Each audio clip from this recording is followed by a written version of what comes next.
আসসালামু আলাইকুম, সবাইকে জুম্মা মোবারক। আজকে শুক্রবার, আমার কাজ ছিল না, ক্লাসও ছিল না, তাই ভাবলাম যে অ্যাকুয়ারিয়ামটা ক্লিন করি। রোজার মাসে পুরো মাসটা আর তাহলে কষ্ট করা লাগবে না। এখানে আমার বেবিসগুলাকে, গাপ্পির বেবিগুলাকে দুইটা আলাদা আলাদা বাটিতে তুলে নিয়েছে। একটার মধ্যে বেবি আর একটার মধ্যে হলো যত অ্যাডাল্ট গাপ্পিগুলা হয়েছে সবগুলো। গাপ্পিগুলা মাশাল্লাহ অনেক সুন্দর হয়েছে। প্রত্যেকটার কালার চলে আসছে, ব্লু কালার, কতগুলো অরেঞ্জ কালারের ফিন হয়েছে, আর কিছু মিক্সড গাপ্পি হয়েছে একসাথে রাখার কারণে।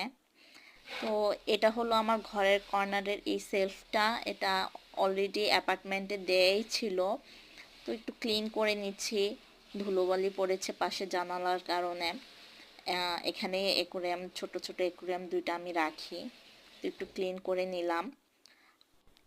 আর এগুলা হলো আমার মানি প্লান্টস গাছ, আমার খুব পছন্দের একটা গাছ, ইজিলি হয়। আর এটা দিয়ে আমি আমার অ্যাকুয়ারিয়াম দুইটা ডেকোরেশন করি। আমার আর্টিফিশিয়াল পছন্দ না, মাছের জন্য ভালো না আর্টিফিশিয়াল কোনো গাছ বা কোনো কিছু, তাই আমি এগুলোই দিই।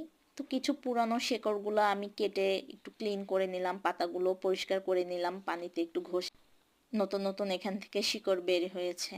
তো এগুলো রেডি হয়ে গিয়েছে, এখন আমি সাজাবো। তো এটা হলো ফাইনাল লুক, সাজিয়েছি আমি। আহ, পানিতে, নতুন পানিতে মাছগুলো অনেক ছটফট করতেছে, খুব সুন্দর লাগতেছে ক্লিয়ার পানির মধ্যে। আর এই যে গাছগুলো আমি অ্যাডজাস্ট করে দিয়েছি। আর এখানে হলো ছোট্ট বেবিসগুলা, এগুলোকে এখন আলাদা রেখেছি। এটা ওদের ঘর হয়ে গিয়েছে। মানি প্লান্টটা পানিতে ডুবতে ছিল না, এর জন্য একটা স্টোন দিয়ে এখানে বসানো হয়েছে। এই তো ওরা এটাকে ঘর বানায় ফেলছে। আর এই যে এটা ওদের mummy, mother, she is there mother. এটাকে আমি আলাদা রাখিনি, একসাথেই ওদের সাথে রেখে দিয়েছি।